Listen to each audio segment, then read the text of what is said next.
पांचवी बोर्ड परीक्षा 2023 का जो पेपर आने वाला है वो आपकी कुछ इसी प्रकार का पेपर आएगा। ये आपके बोर्ड की ओर से मॉडल पेपर जारी किया है, वो वाला पेपर हम आपके सोल्व करेंगे। पूरा पेपर हम आपको यहाँ पे बताएंगे, सभी आंसर आपको, और सभी विषय के पेपर मैं आपके अपलोड करूंगा। तो सबसे पहले हम देखेंगे आपकी ये हिंदी का पेपर। कक्षा 5 की जो आपकी परीक्षा होने वाली है बोर्ड परीक्षा, उसका हिंदी का पेपर है। 80 नंबर का आपके पेपर आएगा और फिर जो टाइम जो मिलेगा वो आपको 2.5 घंटे का टाइम मिलेगा। तो आइए वीडियो को शुरू करते हैं और आपके कैसे प्रश्न आएंगे वो हम देख लेते हैं। सबसे पहला प्रश्न आपकी ये है कि जो अबसद वाला प्रश्न है, ठीक है, 5-6 प्रश्न आपके अबसद के आएंगे, 5 प्रश्न, तो वो 5 प्रश्न आपके अबसद वाले देख लेते हैं। पहला प्रश्न ये है कि सदाचार का अर्थ क्या होता है। सदाचार का मतलब अच्छा व्यवहार, तो इसका उत्तर हो जाएगा आपके अच्छा व्यवहार। तो इसमें हम भरेंगे, इसका ब ऑप्शन भर देंगे यहाँ पे, अच्छा व्यवहार। फिर दूसरा प्रश्न आपके भारतीय स्त्रियों में गुण पाया जाता है, तो भारतीय स्त्रियों में ये ममता का गुण भी पाया जाता है, लज्जा का गुण भी पाया जाता है, सेवा का गुण भी पाया जाता है, यानी कि उपरोक्त सभी इसका आंसर हो जाएगा आपका ऑप्शन नंबर द जो करेक्ट आंसर है। ठीक है, इसका सही आंसर हो जाएगा आपके ऑप्शन नंबर द। तो दूसरे का सही उत्तर है द हो जाएगा। तीसरा प्रश्न है कि स्वर्ण नगरी, स्वर्ण नगरी के नाम से किसको जाना जाता है, तो स्वर्ण नगरी के नाम से जैसलमेर को जाना जाता है। इसका भी उत्तर लिखेंगे हम यहाँ पे द जैसलमेर। अच्छा, इसमें से सूर्य नगरी किसको कहा जाता है, आप बताना कमेंट करके कि सूर्य नगरी किसको कहते हैं। एक सूर्य नगरी और एक झीलों की नगरी किसको कहते हैं, यह आपके परीक्षा में आ सकता है। ठीक है, तो ये आप कमेंट करके बताना झीलों की नगरी किसको कहते हैं। अगला प्रश्न है फिर आपके चौथा प्रश्न है कि देशी रियासतों का एकीकरण किया गया था, तो ये सरदार वल्लभ भाई पटेल के द्वारा करवाया गया था। इसका अ वाला उत्तर इसमें सही हो जाएगा। अगला प्रश्न है कि मतदान करने की न्यूनतम आयु कितनी होती है, वोट डालने की न्यूनतम आयु, तो वोट डालने की जो कम से कम आयु है, यानी कि अगर कोई 18 वर्ष का हो जाता है तो आप भी जब 18 वर्ष के हो जाएंगे तब आप जो वोट डालने का आपके अधिकार हो जाएगा, आपके जो मतदाता का जो पहचान पत्र है वो बन जाएगा, और फिर आप भी जो वोट डाल पाएंगे। तो उसके लिए उम्र कितनी होनी चाहिए, 18 साल की उम्र आपकी होनी चाहिए। तो इसका उत्तर हो जाएगा आपके स वाला उत्तर। ठीक है, करेक्ट आंसर इसमें स वाला, तो यहाँ पर जाएंगे हम इसमें स। फिर आपके अगला प्रश्न है ये छठा प्रश्न है कि बालक ने अंतिम दिन चवनी कुएं में क्यों नहीं फेंकी। तो आपको बताने कि बालक जो था उसने अंतिम दिन चवनी कुएं में क्यों नहीं फेंकी, तो इसलिए नहीं फेंकी क्योंकि वह चवनी उसने अपनी मेहनत से कमाई थी। बाकी तो वो जो बार बार कुएं में फेंक रहा था, लेकिन अंतिम बार उसने चवनी को नहीं फेंका था क्योंकि वो चवनी है जो उसने अपनी मेहनत से कमाई थी। तो इसका आंसर इस प्रकार से आपको लिखना है। अगला प्रश्न है कि दानवों के कमरे में से आवाज़ें क्यों आ रही थी। तो दानव जो थे वो लड्डू को उछाल उछाल कर खा रहे थे, एक दूसरे पर जो मार मार के वो खा रहे थे, और ऊपर मुंह करके ऊपर फेंक के फिर ऊपर मुंह करके खा रहे थे, और बहुत सारा शोरगुल हो रहा था, इसलिए वहाँ पे जो कमरे से आवाज़ आ रही थी। अच्छा, ये देवता और दानव वाला जो पार्ट है, इसमें एक शब्द आया है प्रजापति। तो प्रजापति किसको कहा गया है, प्रजापति किसको कहा गया है, अगर आपको पता है तो आप कमेंट करके बताना। अगला प्रश्न है बालक ने अपने स्वप्न की बात पहले क्यों नहीं बताई। जो बालक था उसने अपने स्वप्न की बात पहले क्यों नहीं बताई, क्योंकि यदि वह स्वप्न बता देता सबको तो पता चल जाता सबको, लोग उसका स्वप्न पूरा नहीं होने देते, और यह भी हो सकता है कि लोग उससे ईर्ष्या करते और अपमान के कारण उसे मरवा भी सकते थे। तो इस कारण जो बालक ने अपने स्वप्न की बात पहले नहीं बताई थी। इस प्रकार से इसका उत्तर आपको याद कर लेना है, क्योंकि स्वप्न अगर वो पहले बता देता तो लोग उसका सपना पूरा नहीं होने देते थे। फिर आपको ये एक गद्यांश दे रखा है, इस गद्यांश को पढ़ के कुछ प्रश्नों के उत्तर देने हैं। तो ये गद्यांश पढ़ेंगे, और दोनों भाई घर गए और अपने अपने घर से भोजन बनाकर ले आए। महात्मा जी ने उन दोनों को बैठ जाने को कहा। तत्पश्चात उन्होंने भोजन के 3 भाग किए और दोनों भाइयों को भोजन करने को आदेश देकर स्वयं भी भोजन करने लगे। इस प्रकार ऊपर की सब बातचीत तथा भोजन आदि में लगभग 2 घंटे लग गए, और भोजन महात्मा जी की समस्त कार्यवाही का उद्देश्य केवल यही था कि दोनों का क्रोध कुछ कम हो जाए, ताकि उन्हें समझाया बुझाया जा सके। हुआ भी यही कि वे दोनों जब भोजन से निवृत्त हुए तो काफ़ी शांत थे, और महात्मा जी के चरणों में विनय की, महाराज यह भूमि तो कुछ बोलेगी नहीं, इसलिए आप ही हमारा निर्णय कर दीजिए। इस प्रकार से वो वहाँ से चले गए थे। अब आपको इसमें से कुछ प्रश्नों के उत्तर देने। तो पहला प्रश्न ये कि दोनों भाई अपने अपने घर से क्या लेकर आए थे। तो दोनों भाई अपने घर से, यहाँ पे लिखा हुआ है, दोनों भाई अपने अपने घर से भोजन बनवाकर लाए थे। ये उत्तर हो जाएगा आपका, पहले वाले का उत्तर हो जाएगा। अ का उत्तर आपको इसमें से लिख लेना है।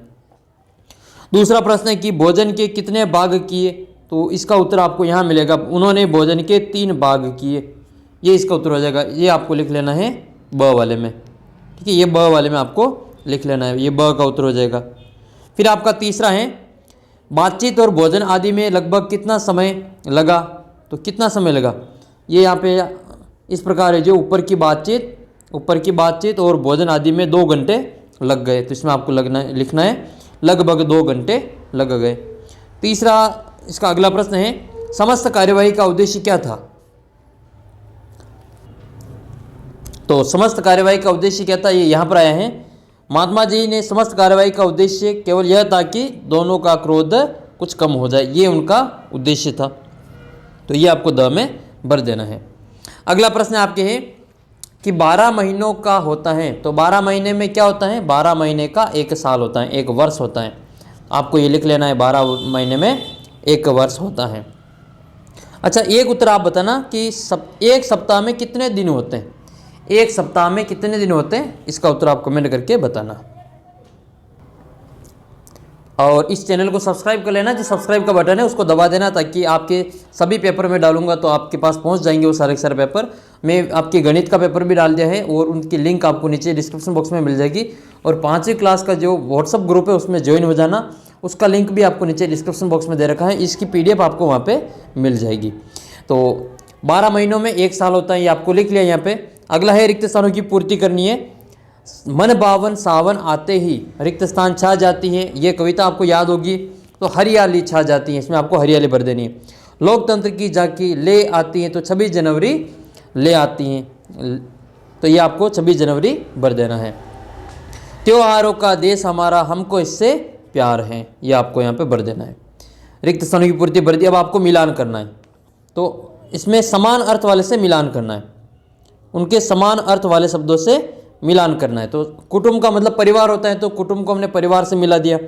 तरुवर का मतलब पेड़ होता है, मिताई का मतलब मित्रता होती है, सरोवर का मतलब तालाब, साधु का मतलब सज्जन आदमी, और मिलिया मतलब मिला। इस प्रकार से इन सभी को हमने आपस में मिलान कर लिया। मिलिया का यहाँ पे आपको मिला से कर देना है। अगला प्रश्न है नए समाज बनाने के लिए हमें क्या क्या परिवर्तन करने होंगे, तो ये आपको सभी लिखने में आपको बोल के सुना रहा हूँ। नए समाज बनाने के लिए आपस में भाईचारा होना चाहिए, सब लोग परिश्रमी होने चाहिए, जाति पाति और ऊंच नीच का भेदभाव नहीं होना चाहिए, और सब आपस में सहयोग करें, और सब अपने देश से प्रेम करें, और नए भविष्य को लक्ष्य बनाकर रखकर नया समाज बनाना चाहिए। ये आपको इसमें लिख लेना है। अगला प्रश्न है योगेश का रंग काला है, इसमें ये जो काला है ये बताना है ये काला क्या है। सॉरी, इसमें विशेषण बताना है, तो इसमें विशेषण हो जाएगा आपकी ये काला। विशेषण क्या होता है, जो संज्ञा या सर्वनाम की विशेषता बताता है, उसको हम क्या कहते हैं, उसको हम विशेषण कहते हैं। जैसे इसमें ये जो काला है ये उस योगेश की विशेषता है कि वह काला है। नेक्स्ट अगला प्रश्न 15वां, आपके मुहावरों का अर्थ बताना है। 9 2 11 होना, मुहावरे का अर्थ क्या हो जाएगा, भाग जाना। आंखों का तारा, मुहावरे का अर्थ है बहुत प्यारा। मन मारना, मुहावरे का अर्थ हो जाएगा मन मारने का मतलब अपनी इच्छा का दमन करना, अपनी इच्छा को दमित कर देना। अगला प्रश्न है फिर आपके अ उपसर्ग लगाकर 3 शब्द बनाने। उपसर्ग क्या होता है, जो किसी शब्द के आगे लग जाता है उसको हम उपसर्ग कहते हैं। जैसे ये क्या है, हार है, इस हा के आगे आ लग जाएगा तो ये क्या बन जाएगा, आहार बन जाएगा। तो ये आहार जो है वो उपसर्ग युक्त शब्द है, इसमें आ लग गया तो पहले हार था फिर ये आहार बन गया, तो इसके वो कुछ शब्द जो आगे लगा के उसके अर्थ में परिवर्तन कर देते हैं, इसलिए उसको हम उपसर्ग कहते हैं। तो इसमें आपको अ उपसर्ग लगाना, जैसे अमर हो जाएगा, अनाथ हो जाएगा, अटल हो जाएगा, ये सभी आपके अ उपसर्ग है। फिर आपको कुछ वचन है उनको बदलना है। वचन का मतलब एक से अधिक बताना है। वचन 2 होते हैं, एक वचन और बहुवचन। तो किताब का आपके हो जाएगा किताबें, लड़का का हो जाएगा लड़के, और बकरी का हो जाएगा बकरियाँ। ये आपके बहुवचन बन जाएंगे। देखिए आप बताना घोड़ा का बहुवचन बताना। देखिए घोड़ा का बहुवचन क्या होता है आप कमेंट करके बताना। एक घोड़ा है तो हम एक ही कहेंगे, लेकिन घोड़ा अगर घोड़ा की जो संख्या है वो ज़्यादा हो जाए, एक से अधिक हो जाएंगे तो फिर हम क्या कर लिखेंगे, इसका बहुवचन करके बताना। फिर आपके अगले प्रश्न में ता प्रत्यय लगा के, ये ता प्रत्यय लगाना है, तो ता प्रत्यय लगाकर आपको 3 शब्द बनाना है। प्रत्यय का मतलब जो किसी के पीछे लगकर उसके अर्थ में परिवर्तन कर देता है। तो इसमें मानवता, तो इसमें ये है मानव प्लस ता हो जाएगा। मानवता में ये जो है मानवता में ता प्रत्यय है, और सफलता में आपके ता प्रत्यय हैं, और उदारता में भी आपके ता प्रत्यय हैं। तो सभी के पीछे ता है, ये ता प्रत्यय हैं। तो मानव से बना मानवता, सफल से बना सफलता, उदार से बना उदारता। इस प्रकार से सभी शब्द आपको बना लेने हैं। अगला प्रश्न है आपके, किसी एक पर आपको एक कहानी लिखनी है। देखो हाथी और दर्जी की कहानी भी आ सकती है आपके, लोमड़ी और अंगूर वाली भी आ सकती हैं, खरगोश और कछुआ वाली भी आ सकती हैं। आपको 3-4 कहानियाँ याद कर लेनी है और अच्छी प्रकार से बार बार उनको लिखना है। मैं आपको यहाँ पे लोमड़ी और अंगूर की कहानी यहाँ पे बता रहा हूँ। अगर आपको दर्जी और हाथी वाली आती है तो वो लिख लेना, और खरगोश और कछुआ वाली आती है तो वो लिख लेना। मैं आपको ये कहानी बता रहा हूँ यहाँ पे, लोमड़ी और अंगूर वाली। एक बार एक लोमड़ी थी, वह बहुत भूखी थी। वह खाने की तलाश में इधर उधर भटकने लगी। तभी उसकी नज़र एक अंगूर के बाग पर पड़ी। वह बाग में गई। उसने देखा बाग तो अंगूर की बेलों से लदा हुआ है। उसने झट से अंगूर की तरफ लंबी छलांग लगाई, लेकिन वह अंगूरों तक नहीं पहुंच सकी। उसने एक बार और प्रयास किया, लेकिन वह अंगूर उसके हाथ नहीं लगे। तो अंत में वह उसने खुद से बोली कि ये अंगूर तो खट्टे हैं, मुझे नहीं खाने हैं, और वह वहाँ से चली गई। ये आपके अंगूर और ये लोमड़ी वाली कहानी हो जाएगी। इसकी आपको शिक्षा लिखनी है। तो फिर इसमें आपको शिक्षा क्या लिखनी है? शिक्षा ये लिखनी है कि हमें किसी भी काम से जल्दी हार नहीं माननी चाहिए और बार बार प्रयास करने रहना चाहिए, इससे हमें सफलता अवश्य मिलती है। अगर वो लोमड़ी जो और उसमें प्रयास करती है तो उसको वो ज़रूर है जो अंगूर हाथ लगते थे, लेकिन उसने जो 1-2 बार प्रयास ही किया और वो वहाँ से चली गई। तो आपको प्रयास बार बार करना चाहिए। आपको भी लगता होगा कि मुझे कोई प्रश्न याद नहीं होता है, लेकिन एक बार पढ़ने से याद नहीं होगा, उसको बार बार पढ़ना पड़ेगा, बिल्कुल आपको अच्छी तरीके से याद हो जाएगा वो। तो बार बार आपको प्रयास करना चाहिए, सफलता आपको अवश्य मिलेगी। इसी प्रकार से ये लोमड़ी भी करती तो उसके भी अंगूर हाथ लग जाते हैं। फिर आपके एक प्रार्थना पत्र आएगा ये कि राजकीय बालिका उच्च प्राथमिक विद्यालय राजनपुर है, इसकी छात्रा वसंत है, और अपने प्रधानाध्यापक जी को भाई की शादी में जाने हेतु 3 दिन का जो अवकाश के लिए प्रार्थना पत्र आपको लिखना है। सबसे पहले लिखेंगे, यानी कि आपको भाई की शादी में जाना है, इसलिए आपको 3 दिन की छुट्टी चाहिए, तो आपको एक प्रार्थना पत्र लिखना है। वो याद कर लेना प्रार्थना पत्र, एक बीमारी का भी याद कर लेना, एक छुट्टी का भी याद कर लेना, और एक टीसी का याद कर लेना। और मैं आपको सभी ये प्रार्थना पत्र यहाँ पे करवा दूंगा, आप चैनल को सब्सक्राइब कर लेना।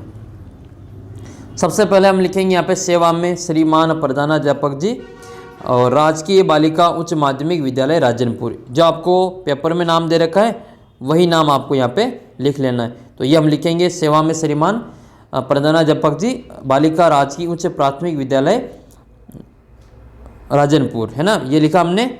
फिर इसके बाद में लिखेंगे विषय अवकाश चाहने हेतु महोदय जी सविनय निवेदन है कि मेरे बड़े भाई की शादी है, इसलिए मैं 3 दिन विद्यालय नहीं आ सकूंगा, अतः श्रीमान जी से निवेदन है कि मुझे 3 दिन का अवकाश दिलाने की कृपा करें।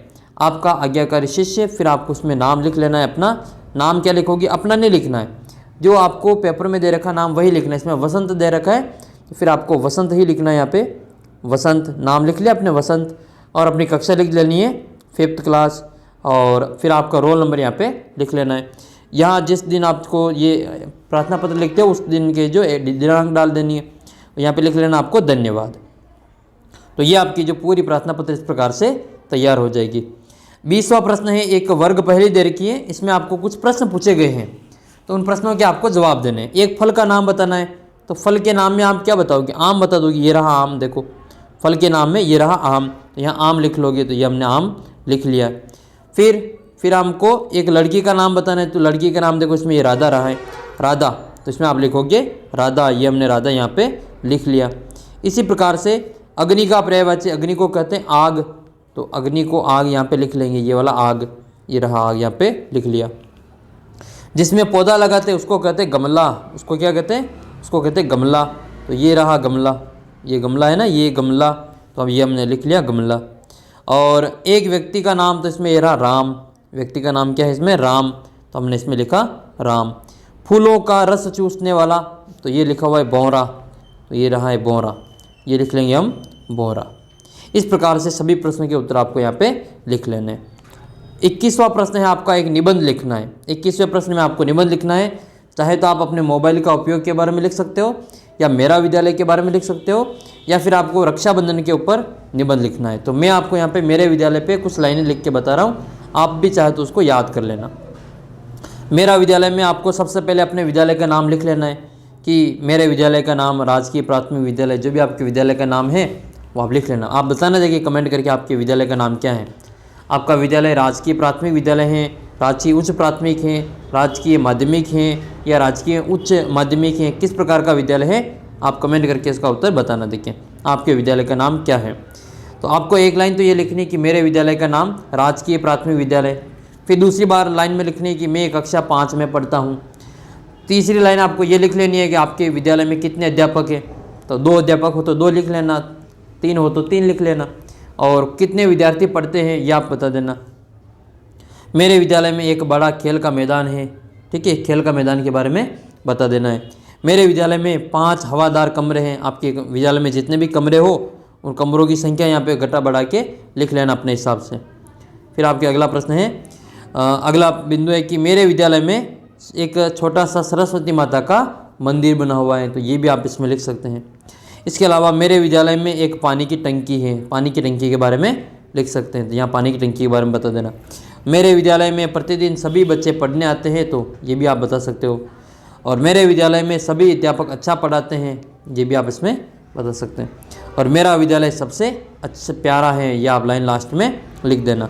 इस प्रकार से अपने विद्यालय के ऊपर आपको 5-10 वाक्य इस प्रकार से बना लेने हैं। अगला प्रश्न है, सड़क पर चलते समय आपको कौन कौन सी सावधानी रखनी चाहिए। तो पहला तो सावधानी ये है कि आपको हमेशा सड़क पर हमेशा आपको बाईं ओर चलना चाहिए। बाईं ओर का मतलब जिस तरफ आपकी जो जेब होती है ना, जेब अधिकतर जो जेब होती है वो बाईं ओर होती हैं। तो आपकी स्कूल की जो शर्ट है उसके ऊपर उसके जेब देख लेना, जेब की साइड में होती हैं, उस साइड में आपको चलना चाहिए। मतलब ये याद करने का तरीका है, लेकिन किसी के जेब ऐसा हो दाईं ओर हो तो इसका मतलब वो नहीं दाईं ओर चलेगा, बाईं ओर ही चलना चाहिए। यानी कि जिस तरफ अपना हृदय होता है, हार्ट होता है, उस तरफ अपने को चलना चाहिए। और दूसरा है कि सड़क पार करते समय पूरी सावधानी रखनी चाहिए, आगे पीछे देख कर जो अपने रोड को पार करना चाहिए। इसके अलावा जो हम इसमें लिखेंगे कि जेब्रा क्रॉसिंग का उपयोग करना चाहिए। रोड पार करते समय सभी को जेब्रा क्रॉसिंग का उपयोग करना चाहिए। और सड़क पर लगे हुए सभी जो निर्देश तंत्र होते हैं, निर्देश चिन्ह बने होते हैं, आगे ट्रैफिक है, आगे मोड़ है या नो पार्किंग है, इन सभी का पालन सबको करना चाहिए। अगला प्रश्न है कि आप अपने विद्यालय को कैसे सुंदर एवं स्वच्छ बनाएंगे, लिखिए। तो अपने विद्यालय को सुंदर और स्वच्छ बनाने के लिए प्रतिदिन उसकी सफाई करेंगे। दीवारों पर कुछ भी नहीं लिखेंगे। कई सारे बच्चे होते हैं ऐसे बच्चे होते हैं जो दीवारों पर कुछ कुछ लिखते रहते हैं, ऐसा नहीं करना है। शौचालय एवं पेशाब घर को प्रतिदिन साफ़ सफाई करेंगे। पानी की टंकी को साफ़ सफाई रखेंगे। इसके अलावा कचरा जो है वो अपने कचरे पात्र में ही डालेंगे, डस्टबिन में डालेंगे, ठीक है। इस प्रकार से आपको इसमें कर लेना है। ये आपका हिंदी का पेपर था। आगे की वीडियो में मैंने आपके ये इंग्लिश का पेपर भी पूरा सोल्व कर दिया है, उसका भी लिंक मिल जाएगा नीचे डिस्क्रिप्शन बॉक्स में। ये पूरा पेपर आपको टेलीग्राम इसमें व्हाट्सअप ग्रुप में मिल जाएगा। गणित का पेपर भी मैंने आपके लिए सोल्व कर दिया है, उसका भी वीडियो डाल रखा मैंने, देख लेना। सभी की लिंक आपको एक ग्रुप में मिल जाएगी, आप व्हाट्सअप ग्रुप ज्वाइन कर लेना, उसका लिंक नीचे डिस्क्रिप्शन बॉक्स में दे रखा है। तो व्हाट्सअप ग्रुप को ज़रूर ज्वाइन कर लेना। ये आपके गणित का पेपर है। फिर आपके इसके बाद में ये आपका पर्यावरण का पेपर भी सोल्व कर दिया है मैंने, सभी इस पेपर आपके सोल्व कर रखे हैं। सभी वीडियो आपको मिल जाएंगे इसी चैनल पे। चैनल को सब्सक्राइब करके सारे वीडियो देख लेना, और बोर्ड परीक्षा के लिए आप इस चैनल को सब्सक्राइब कर लेना, ताकि आपके आगे आने वाले जितने भी वीडियोज़ हैं वो आपको सभी मिल सकें और सभी आपके जो अच्छे नंबर प्राप्त हो सके। तो इस वीडियो में इतना ही, मिलते हैं आपको अगले वीडियो में। तब तक आप चैनल को सब्सक्राइब कर लीजिए और वीडियो को शेयर कर दीजिए। और अच्छा लगे तो अपने बाकी सभी दोस्तों के साथ में भी आपको शेयर करना। आपकी क्लास के जितने भी दोस्त हैं उन सभी के साथ वीडियो को शेयर कर देना, और चैनल को सब्सक्राइब करना, और अपने दोस्तों को भी बताना है कि यहाँ पे जो इस नाम के चैनल से सभी जो वहाँ पे आपके बोर्ड के जो पेपर है वो मैंने सोल्व करा दिए। तो सभी जो इस नाम से आपको यूट्यूब पे सर्च करेंगे तो आपको सारे पेपर मिल जाएंगे। तो मिलते हैं आपको अगले वीडियो में, तब तक जय हिंद जय भारत।